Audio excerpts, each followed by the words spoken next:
I never thought I would be fired from the place I built with my father through sweat and sleepless nights. I'm Troy Callahan. I'm 41 years old and live in the suburbs north of Sacramento, where the summer sun can melt a cup of coffee in 5 minutes if left on the hood. For more than a decade and a half, I've not only worked at Callahan Auto, the car dealership my father founded, but I've also considered it my second home. I know every inch of it like the back of my hand, from the old oak-smelling office to the jammed coffee maker in the employee lounge. But then, on a typical Monday morning, it all came crashing down. When I walked into the office, I knew something was wrong. No one was smiling or saying hello like they usually did.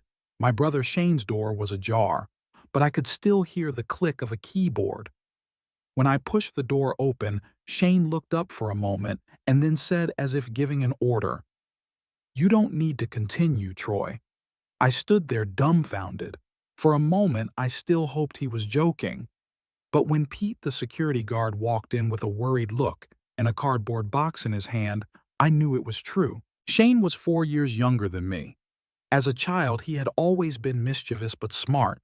My father had always hoped that we would continue his legacy together. But when Shane returned from his MBA in the East, everything changed. Shane brought charts analysis and plans for change. He believed that my father's traditional business model was outdated and needed to change to survive in the new era. But the truth was that Shane didn't understand that customers didn't just buy cars, they bought trust. They came back because of the peace of mind, because we remembered their names, because we wished their children happy birthdays. I didn't argue with Shane that day. I just nodded, grabbed the cardboard box, and walked out. But inside, a fire was burning. 3 days earlier, I had received an offer from Titan Motors, our longtime supplier, to become their regional distributor. They had chosen me not because I was the best salesman, but because I had maintained a relationship with them over the years. When Jack Titan's vice president heard that I was being fired, he just smiled and said, "That's good. Now we can work directly with you." I didn't say anything to anyone. I spent the next 3 days completing the paperwork, transferring all my customer records to my own system, and starting my new role as the full distributor for 17 dealers in the region, including Callahan Auto. And I knew that Shane would have to call me sooner or later. The first call came from Vanessa, the chief accounting officer at Callahan Auto. Her voice was filled with concern. "Shane can't order a new car. The system is blocked." I kept my voice neutral. "It must be a new approval process." "You're not there anymore, Vanessa." She was silent. I knew it wasn't her fault. She was just caught between two power lines. I added, "Have Shane contact the regional rep." Shane called me right away, but I left the phone unanswered. I wanted him to know what it felt like to be ignored. I called back the next morning. Shane's voice was angry, a little panicked. "What the hell are you doing, Troy? I need cars fast, 16 for next week." I kept my voice even. "I'm just processing orders like any other. There's a new standard for dealerships with ownership changes." Shane couldn't hide his surprise. "You're the regional rep, I confirmed," and there was a long silence.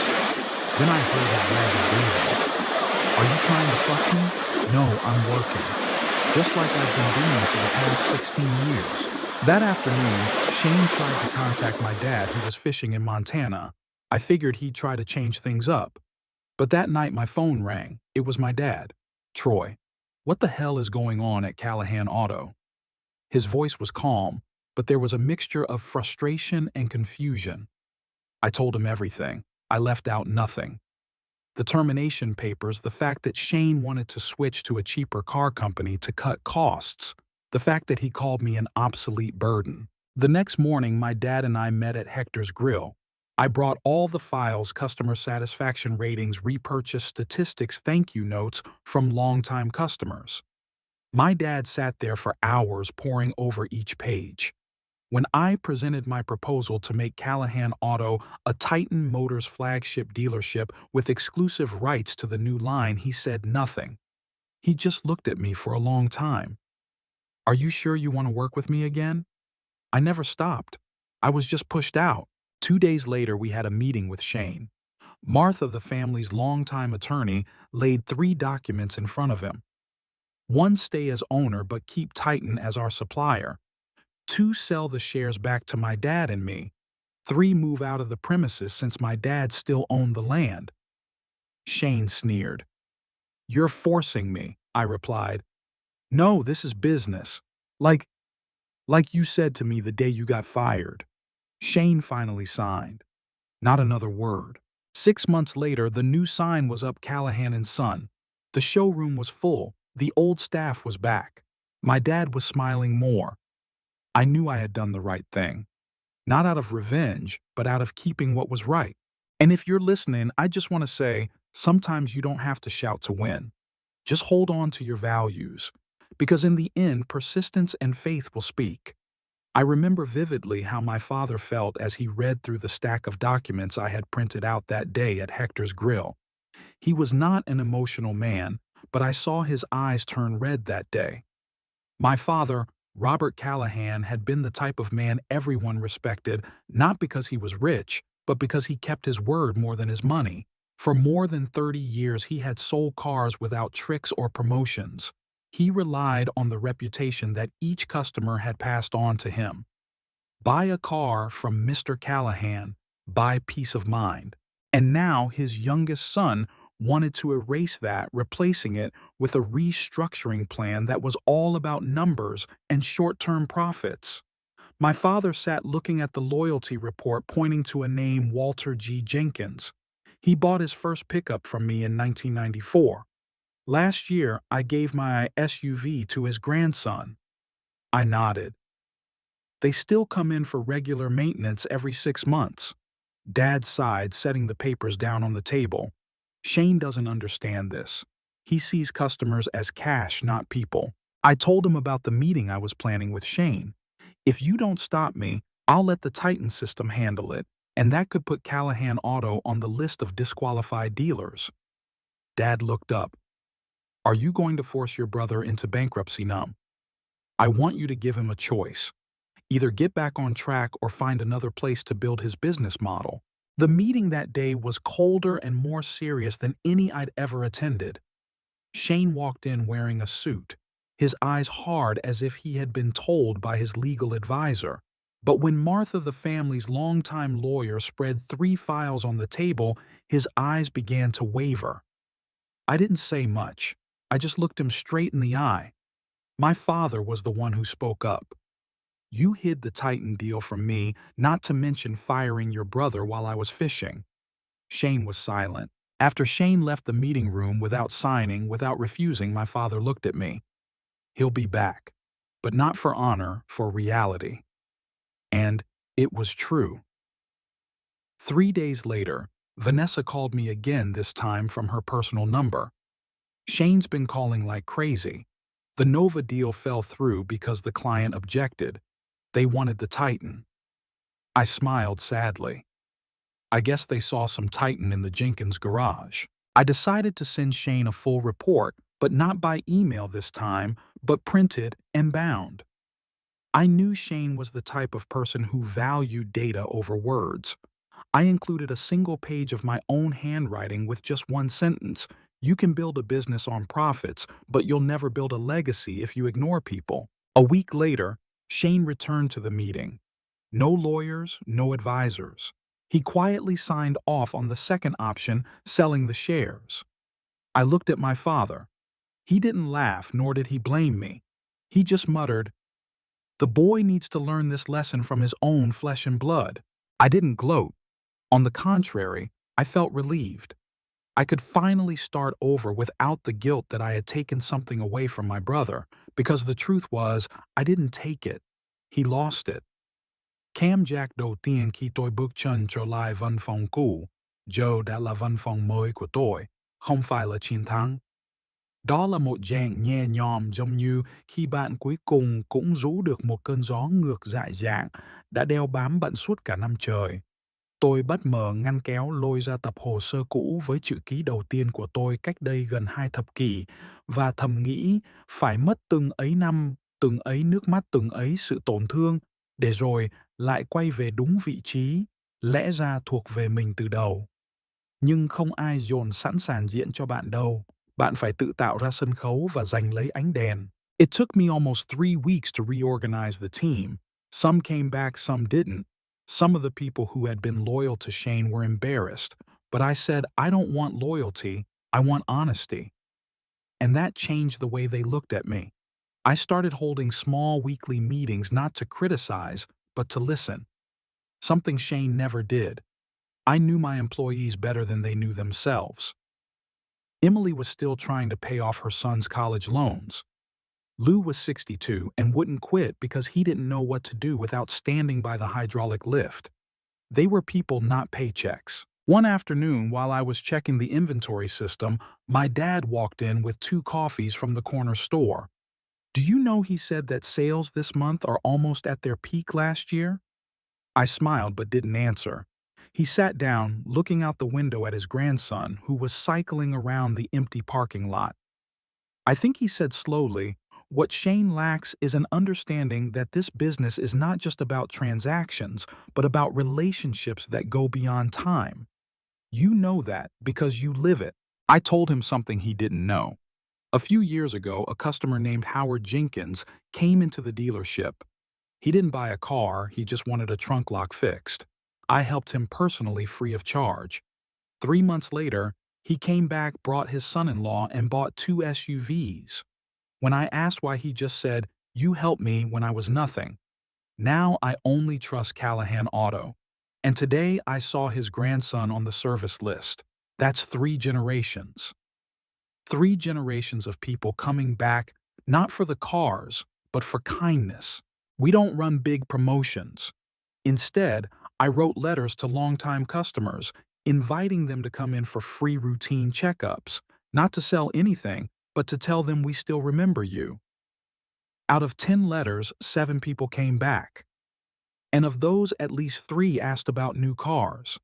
I wasn't surprised. I just took notes. Because I knew that the important thing wasn't selling cars, it was taking care of the people who trusted us. One day, Jack from Titan stopped by. He walked into the showroom, looked around, and said, "What you can do here, not every dealership can do." I invited him into my office. We talked for an hour about long-term strategy. Titan was about to launch an all-new hybrid, and they wanted to choose 3 dealers in the area to have showrooms. I asked him point blank, "Would you have chosen Callahan?" Auto Jack shook his head. "No. But now I am. Because now you are not just a car seller, but a value keeper." That evening, when I locked the showroom door, the air had turned cold. On the porch stood old Mr. Jenkins, who had become more of a friend than a customer.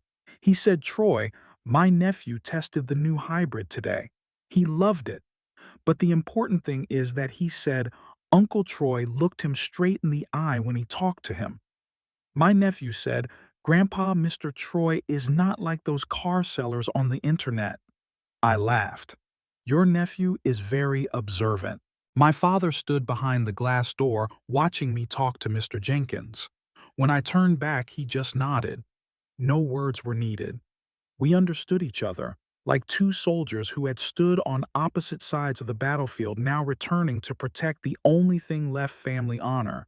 I never told anyone about my old dream that one day the sign outside the door would say, "Callahan and Son," not to distinguish who was the boss, but to show everyone there are values that continue from father to son, from generation to generation. And I believe that somehow everything that happened, even the betrayal, was part of that journey. Without that fall, I would never have known who I was. Without Shane, I would probably have remained a good car salesman who didn't dare step out of someone else's shadow. I still have my father's old chair in the office, although he comes by less often now. Some days, he just stops by to tell a story or to take his grandson to lunch. But every time I see him sitting there, I remember why I started. Not to be an executive, but to keep the promise I made to my mother, Troy: do the right thing even when no one is watching. After Shane left, I developed a strange habit that I never told anyone about. Every Saturday morning before I opened the showroom, I would walk around the parking lot, not to check on the cars, but to remind myself that everything I had, from the porch to the tile, was the result of hard choices. And it's not always easy to forgive, especially when someone has betrayed you. But forgive not because the other person deserves it, but because you need to be freed. Once, as I was walking past a row of pickup trucks, I saw an older man fumbling with a car map. He looked a little lost among the modern SUVs. I walked over to him and, "Do you need any help?" He turned around, his eyes slowly recognizing me. Then he smiled. "I'm looking for the place where Mr. Callahan sold me a used Ford Bronco in 1989. Back then, he even let me pay in installments without interest." I laughed. "You're Mr. Callahan's son. Now you look after the store." He patted me on the shoulder. "So we're not lost." His story reminded me of the way my father did business. No tricks, no fancy gifts, just being on time, keeping your word, and listening. These simple things are considered ineffective today, but I believe that true effectiveness lies not in speed, but in depth.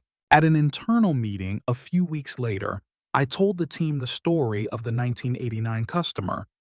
Then I asked each employee to pick a customer they felt they should call, not to sell a car, but to ask how they were doing. The results were surprising. One of the new salespeople, Jamie, called an elderly woman named Marge, who had bought a small sedan in 2015. Jamie just asked how she was doing. The next day, Marge drove to the dealership and said her daughter needed a safe car to take her granddaughter to school, and she wanted it from Callahan Auto. We started recording those calls, calling the program Callahan Care Call. Every quarter, each employee would pick 3 old customers to call. No selling, no soliciting. Just one question: "How is your family?" And amazingly, people who had seemingly left kept coming back. No advertising, no discounts. Then one day, the unexpected happened. Shane sent me an email, brief, no apologies, no excuses, just saying that he was working as a sales manager for a car company in Phoenix and realized that much of what he had learned from his MBA had never been applied the way I had. "You did the right thing," Shane wrote. "I'm not asking for the position back. I just wanted to say that if I had listened to you more, things would have been different." I sat in silence for hours after that email. I didn't respond right away. I needed time, not because I was angry, but because I wanted my response to be a meaningful closure. A few days later, I sent back Shane. People often don't realize the value of something until they lose it. But sometimes losing is the best way to understand yourself. I hope you find your own path this time. Take it slow. That night, I took my father out to dinner. While waiting for the food, he asked, "Are you still mad at Shane?" I shook my head. "No, but I regret it." My father nodded slowly, swirling his coffee cup. "You know, I used to be jealous of your grandfather, too, because he always thought I wasn't tough enough to keep the dealership.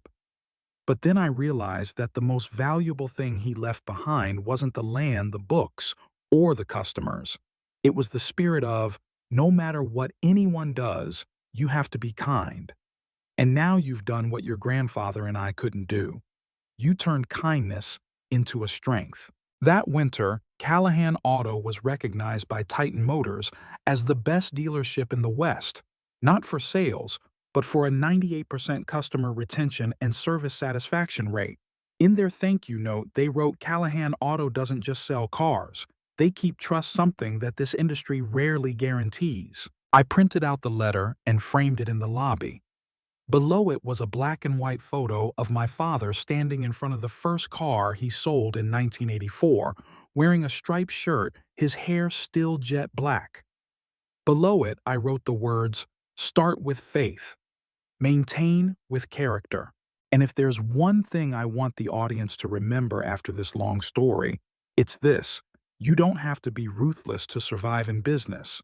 In fact, it's kindness, the way you keep your word, the sincere handshake, that will help you not only sell, but create a life without advertising. Because in the end, everyone will grow old. And when you sit back and look back on your journey, the thing you'll be proud of won't be the numbers on your quarterly report. It'll be the names of the people who came into your life and stayed because they saw the truth in you. And I, Troy Callahan, have chosen to live that way. In every car, every smile, and every relationship I have, not by luck, but by the perseverance of someone who refuses to trade his beliefs for quick success. After the thank you note from Titan and the title of Best Dealer, I thought it was the end of the story.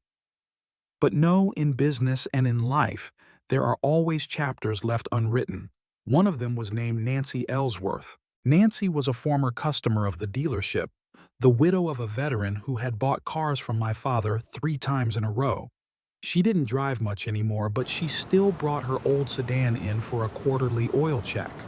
One day, she summoned me to her home, something no one else had ever done before. I went politely, not expecting much. But when I entered the living room, I found her surrounded by a pile of papers, a will, bank accounts, insurance policies, and a land appraisal. "I'm not a close relative," she said. "I've seen how you treat this community, and I think you'll know how to take care of this land better than some of those real estate companies out there." I was speechless. The land wasn't small. It was nearly 3 acres right off Highway 80, just over a 10-minute drive from my dealership.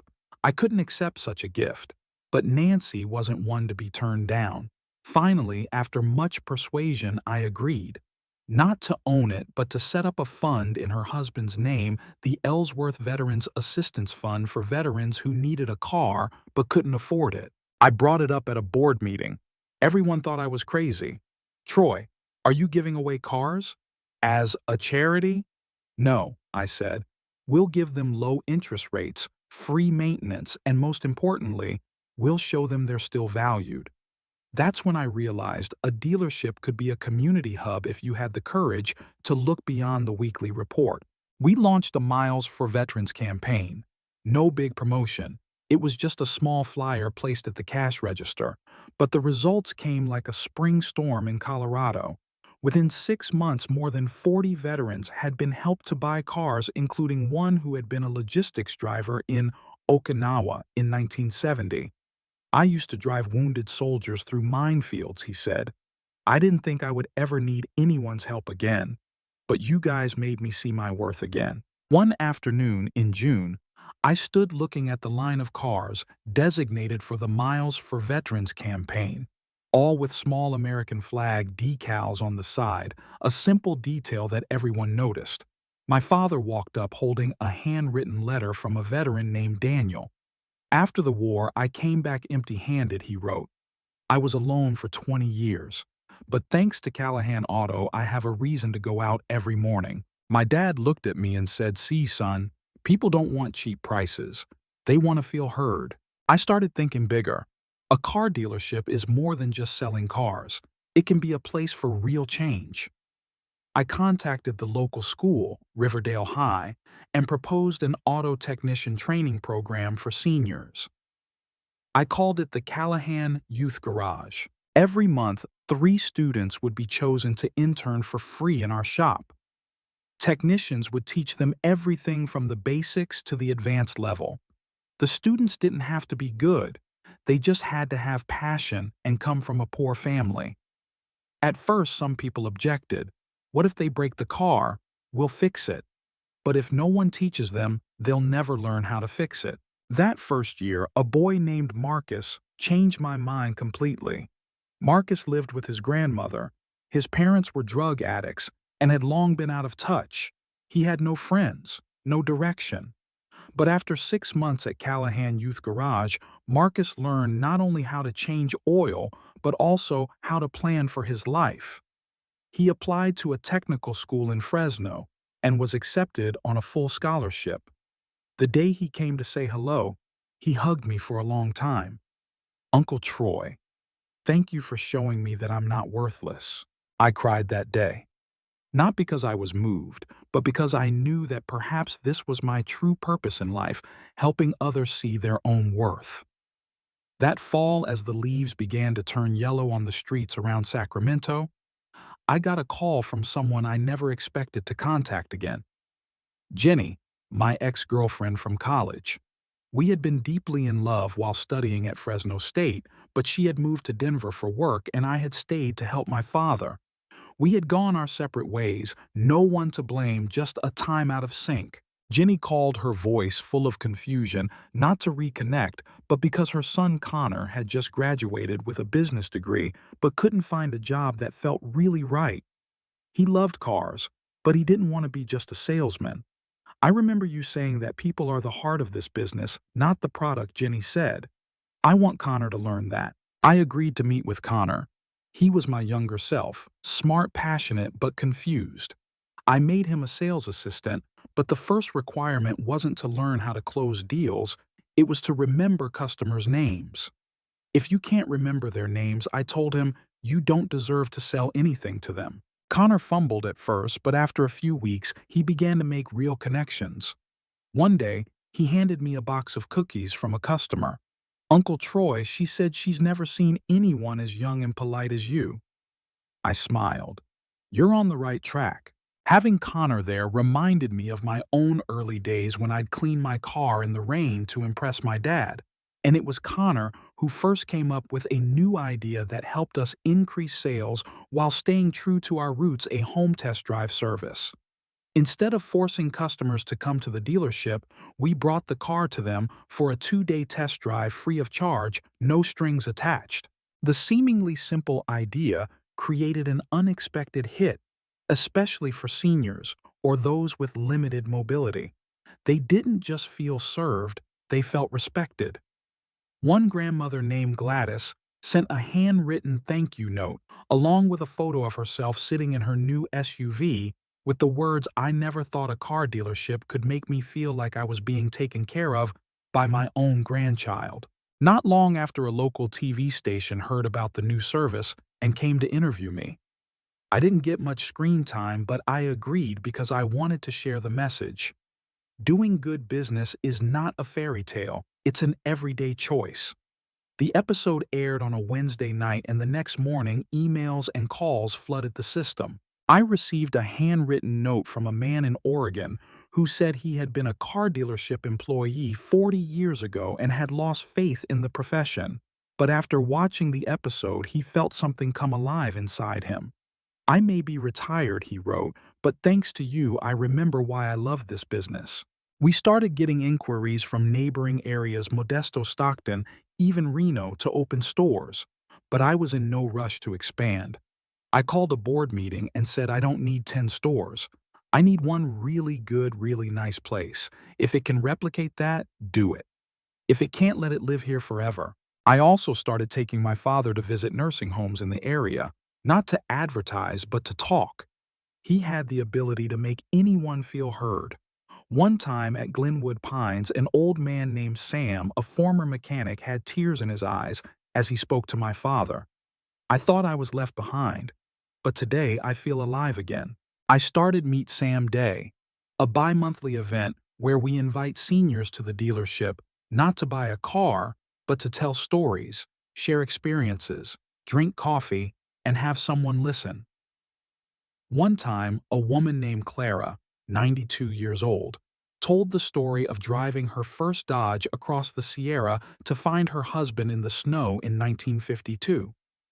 The room fell silent, and I realized those stories are the real fuel for life. We recorded those sessions and put them on the podcast Wheels of Memory. To my surprise, the show was so well received. Young people listened to learn, old people listened to remember.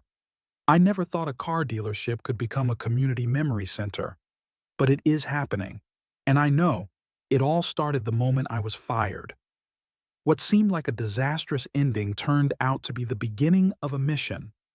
One Friday afternoon, while I was rearranging the hybrid display, I received a text message from an unknown number. "Uncle Troy, this is Nathan from the Youth Garage program. Do you remember me?" I paused. Of course I remembered Nathan, the kid with the messy hair and the eyes that never looked directly at anyone. He had dropped a tray of tools the first time he walked into the shop, causing everyone to turn around and stare. Yet 3 months later, Nathan was the only one who knew how to fix the air conditioning system of a 2006 pickup truck. And the oldest technician shook his head in defeat. I'm a sophomore in engineering at Sacramento State, but my grandmother just passed away. I had to take a semester off because I couldn't afford tuition. I didn't know who to ask, so I texted you. The message left me sitting in my office for almost an hour. I called Nathan back immediately. His voice was choked up. I'm not asking for money. I'm asking for a chance to work part-time. Anything. Starting Monday, I said without thinking, I'll help with customer service. And I decided that night to create an internal Callahan Auto Scholarship Fund. Every quarter, we would donate 3% of our profits to support youth garage students who were in college but struggling financially. We called it Greasy Hands after my dad called the kids who got dirty to learn a proper trade. When I announced it Monday morning, the office applauded. Emily, the receptionist who had worked there since my dad was around, teared up. In my 16 years here, this is the first time I've seen a business think this far ahead. I started getting emails from parents, even career counselors in the area. Someone wrote, I have been teaching for 22 years, and this is the first time I have seen a student actively apply for an internship, not because of their grades, but because they were inspired by Uncle Troy. When I became Uncle Troy, I don't know, but I liked the feeling. The next month, a nonprofit organization in San Diego called to ask about a partnership. They heard about the Wheels of Memory podcast and wanted to incorporate it into the emotional education curriculum at a nursing home in Southern California. They said, hearing older people tell their stories makes the most important things in life clearer and easier to forgive. The first time I went to San Diego, I brought a USB drive with old recordings, Clara telling stories about snowboarding, Sam talking about the battle in Saigon in 1968, Lou describing her first love over the garage radio, and I suddenly realized I was becoming a bridge, not just between buyer and seller, but between past and present. But life isn't all clapping. One Monday morning, I came into the office and found a letter printed on my desk. A large Bay Area car dealership chain offered to buy Callahan Auto for 3 times its market value. They didn't just want the assets they wanted, the entire brand, the youth garage program, the podcast, the home test drive concept. We believe this model can be replicated across the 150 dealerships in the system they wrote. I sat there thinking about it all afternoon. 3 times the market value was not a small amount. I could retire early, take my dad fishing every week, and never face deadlines or audits again. But I knew if I signed it, everything I had built would no longer be mine. It would become a marketing campaign for a corporation, a name without a heart. I went home and asked my dad. He asked me just one question. If you sign, will you still want to wake up here tomorrow morning? I shook my head. He nodded, saying nothing more. I sent a rejection letter the next morning with the last line, "A house is more than a roof. It's a memory, and we don't sell memories." That same month, Titan Motors sent a representative to present us with a plaque, Best Community Impact Dealer in the West. I hung it next to an old picture of my dad with a small wooden plaque I carved myself. Kindness doesn't require investment, it just requires initiation. There were afternoons when I sat alone in the shop after everyone had gone home, the late afternoon sun slanting through the shutters, the smell of engine oil lingering in the air. I often thought of my mother, Evelyn Callahan. She died when I was 24, just a few months after I became a full-time employee at the dealership. She was a quiet but determined woman, an old-fashioned 1950s American woman, hand-brewed coffee every morning dinner at 6 p.m., and a way of holding a family together with unpretentious love. My mother didn't know how to fix cars, but she knew exactly which customers had just had a baby, who had lost a loved one, who was struggling financially. She taught me how to write handwritten greeting cards, something I still do today. I remember her saying, "When people feel seen, they come back." When my mother died, my father was silent for a week. The first time I saw him, he didn't go to the dealership. He just sat on a wooden chair on the porch, holding a cold cup of coffee, looking out at the fields. Back then, I was young and thought he was so sad because he lost his soulmate. But later, when I stood in his position, I understood he not only lost his wife, but also the only person who had kept him from forgetting the reason he started it all. Because when my mother was alive, every decision my father made had to go through her approval hand, not because she controlled, but because she was the compass. I remember that in a management meeting when everyone was fiercely debating whether to move part of the service to a completely online booking form. The reasons given sounded reasonable: modernization, saving on human resources, increasing efficiency. But I felt something was wrong. I asked, what about those who are not used to using smartphones? One person replied, it's their fault if they don't use apps in this day and age, not ours. That statement left me stunned. I told them about an elderly lady named Margaret, a customer for over 20 years. She didn't have an email, didn't know how to schedule appointments online. Every time she needed maintenance, she would call me sometimes just to ask how I was. One spring afternoon, she said, I don't know what to do with those apps, but I know how to dial and call someone I trust.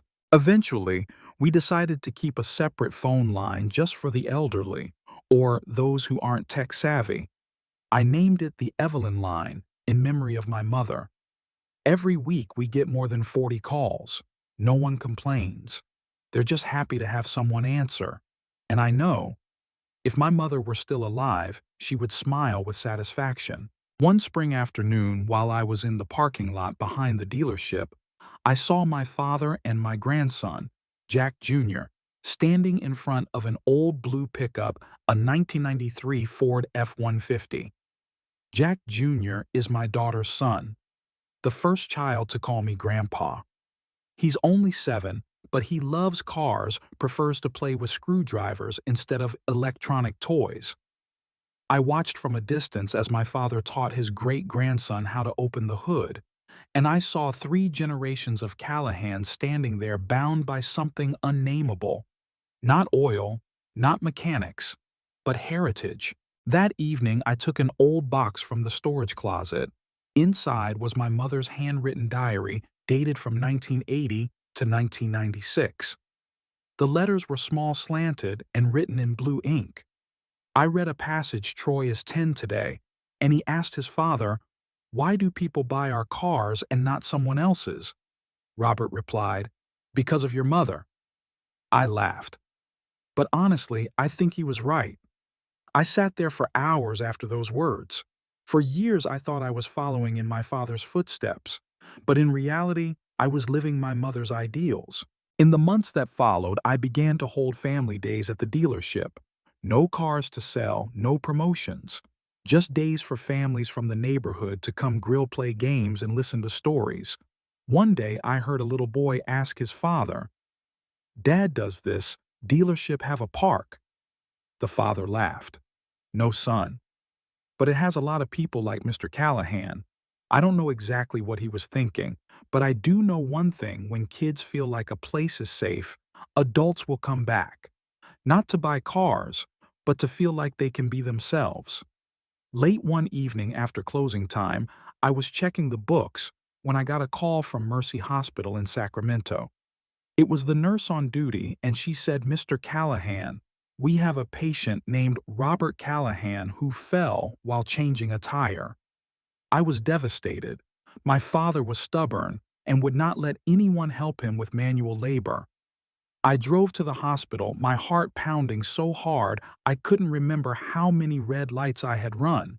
Luckily, my father only suffered a dislocation and a minor injury to his shoulder, but the doctor said he needs to stop doing heavy work. His bones are not what they were 10 years ago. While he slept, I sat by his bed holding the bony hand that had first lifted me onto a bicycle, taught me how to hold a screwdriver, how to hold a handlebar. And now I was the one holding his hand again. The next morning I drove him home. He didn't say a word on the way. It wasn't until we turned into a familiar alley that he spoke up. Troy, do you think I should retire? I knew he wasn't asking for health reasons. He was afraid that if he did, he would no longer be relevant. I replied, I don't need to stand in the showroom every day to prove anything. I'm the reason this exists. But I also understood that he needed to feel useful. So I created a new role for him, memory consultant. Every week he would come in and share the real stories behind the used cars he sold. Each story was recorded and archived in the podcast database, and the stories he told, seemingly small, became unexpected sources of inspiration. One day, a young couple from Idaho drove nearly 800 miles just to see him. They had heard a podcast about a woman who bought a Buick LeSabre after her divorce in 1987, feeling it was her first freedom car. Listening to you, I feel like I can start over, the young wife said. She had just left a controlling marriage, and the car they were planning to buy would be the first time she had her own property under her own name. I stood and watched Mr. Callahan shake her hand, his eyes shining with something I hadn't seen much of in him in 10 years' hope. As they drove away, he turned to me and said, I think I still have work to do. Then summer came, and with it came a heat wave. The air conditioning system in the garage completely broke down. I closed the garage for a week to fix it. During that time, I had an idea to organize a summer course called Garage for Retirees. I contacted the local senior center and proposed a 4-week class where retirees could learn the basics of cars changing oil, checking tire pressure, what to do when a car stalls. The class was packed. I've been driving for 50 years and I never knew which light was a tire pressure sensor, said Walter, 78. Edith, 85, came regularly and always brought cookies. I can't drive anymore, she said, but I want to know so I don't feel helpless when my grandkids talk. The class ended with a picnic on the lawn behind the dealership.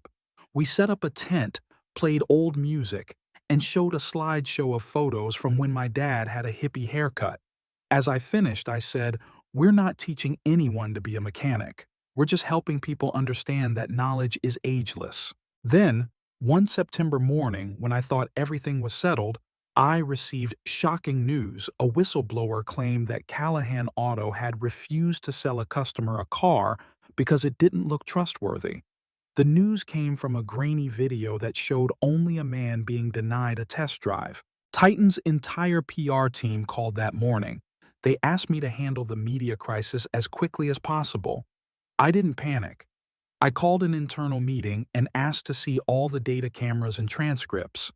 The truth was, the man had come in drunk, was acting out of control, and the staff had done the right thing by refusing to serve him. But instead of publicly rebuking him, I did something else. I invited the guest back under supervision and met with me in person. I listened to him. It turned out he had just lost his wife in an accident, lost his job, and was confused. I'm not excusing his behavior, but I understood the feeling. I decided to write him a handwritten letter, apologizing if my team had made him feel disrespected, even though they were right about the process. The story went viral not because of the scandal, but because of how I handled it. The press called it nice without a script, and I understand in this world the first reaction should never be to fight back, but to listen. One early October morning, as I walked into the dealership before I had time to make coffee, I found a cream-colored envelope sitting neatly on the desk with no return address, just 2 words: legacy proposal. I opened it and was stunned to see that it was a partnership proposal from Shane. Yes, my brother, the man who had pushed me out of the family business, was now proposing a franchise model called Callahan Legacy, with the rationale: I want what you build to be the industry standard, not just an anomaly. I admit for a moment I was angry, but then I folded the proposal, put it in a drawer, and left it there for almost a week. Every day I looked at it unopened, wondering, was this an opportunity or a repeat of the same old cycle? Finally, I invited Shane to meet me. Not in the office, but at the coffee shop where my father used to meet clients on Saturday mornings. There were no shiny wooden tables, no contracts, just facts. Shane looked different. No longer flashy, just wearing a simple shirt, his hair starting to turn gray. He sat down and started with a sentence that almost made me spill my coffee. "I'm sorry." We sat there for almost 2 hours. Shane talked about his time in Phoenix, the days of trying to sell as much as possible, as fast as possible, but always feeling inadequate. When people come to buy a car and don't remember the salesman's name, he said they're probably never going to come back. And when he listened to my podcast one day, he suddenly felt homesick. Shane didn't ask for my forgiveness. He just asked, "Do you think the value of Callahan can expand without losing its original soul?" I was silent for a long time. Then I replied, "Only if the person in charge knows how to preserve it." After that meeting, I didn't make a decision right away.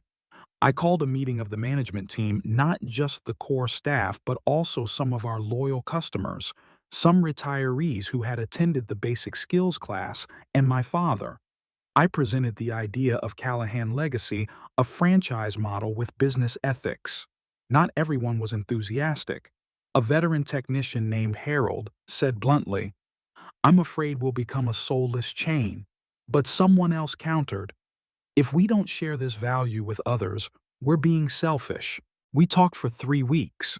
And then one night at the end of the year, after the lights had gone out, I signed the first memorandum alone, Callahan Legacy Pilot Number 001 in Reno, Nevada. The Reno branch opened under the management of a former youth garage student named Marcus. Remember that kid? The one who told me he had no future. Now he was the first dealership manager in the new model. I attended the grand opening. No cameras or reporters, just a single speech. I don't expect Callahan Legacy to open 100 stores. I just hope that each place with this name makes someone feel like they're coming home. After the ceremony, I got a big hug from Marcus. He whispered, "I won't let you down." And I believed him. The months that followed were the most emotional of my life. One night, I drove out to the parking lot behind the old showroom, where I used to clean cars with shaking hands when I was 25, and sat there looking up at the night sky, thinking about all the people who had been on this journey. My mother, with her handwritten cards, my father with his greasy hands, Shane with his late lesson Emily at the front desk, Walter, Edith Nathan, Clara Marcus, and me, who had been kicked out of the place I loved the most, now became its keeper and spreader. I started writing a little book, not to sell, but to tell my grandchildren about this journey. I called it Selling Cars, Keeping People. On the first page, I wrote, "No one buys a car because they need four wheels. They buy it because they need hope that tomorrow will be better than today." I finished selling cars, keeping people on a winter evening when Sacramento began to have the first drizzle of the season. The old wooden porch made a familiar creaking sound. I did not send the manuscript to any publisher. I printed 100 copies, bound them by hand, and gave them to everyone who had been through that journey with me, from my first customer to my last intern. In each copy, I wrote a different sentence by hand. To my father, I wrote, "You are not taking over my father's dream. You are just continuing it with your heart." A week later, I received an invitation from Fresno State, my alma mater, to speak at the graduation ceremony of my business school. I stood on stage looking at hundreds of eager young students, and I knew I did not need to explain theory. I just told them about the time I got fired. And I ended with this: if you run into a door that slams shut, don't knock on another one. Turn around and rebuild the one you were pushed through. It might be the door worth walking through. That evening after my speech, a student came up to shake my hand, his eyes shining. "I don't want to be a CEO. I want to be someone customers call by name." I looked at him and I remembered myself long ago. Years passed. Shane opened 2 Callahan Legacy dealerships in Colorado. My father no longer came to the shop every day, but he still sent homemade baked goods to the techs every holiday. Marcus now runs all of the tech training in the state. And me, I still came into the store every morning, made coffee, walked around the parking lot, and called everyone I met by name because I always believed that no matter how far technology advances, it's people who make the difference. One weekend, Jack Jr., my grandson, asked me, Grandpa, can I work here in the future? I laughed. As long as I listen, I can be a Callahan anywhere. I don't know what the future holds. I don't know how many more legacies will open. But I do know one thing will never go away. The way people feel when they walk into this place welcomed, listened to, and treated like part of the family. When you build something with kindness, even when you're gone, that value lives on. And if someone asked me today, do you ever wish Shane hadn't kicked you out of that dealership? I would smile and answer no. Because sometimes being pushed out of the old place is the only way you can find your way back to the right place you always belonged.